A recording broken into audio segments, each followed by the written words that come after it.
has started. We have Don Albertini. Break quickly restart. Henry Zaris Princess Ella up. And away is running by the rail. Hook shot while Real Flames is the early trailer by about 5 lengths of the leader. And going along for the first turn, we have Don Albertini up.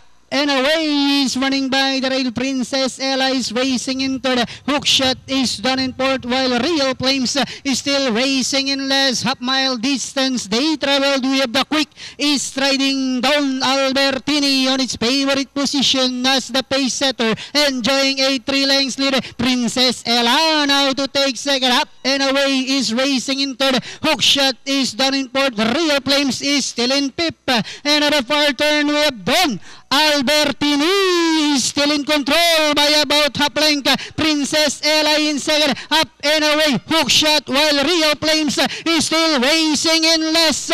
And they are now entering the home stretch. Don Albertini up and away is running by the rail. Princess Ella is on the outside. Last 100 meters we have Don Albertini. Getting up over up and away Princess Ella, and finally from start to finish it's Don Albertini up and away. Then comes Princess Ella, Real Flames, and hook shot. Alright, number 3, Don Albertini, banderang tapos, ridden by J.G. Serrano.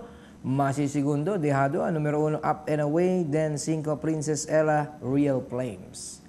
Panoorin natin replay nitong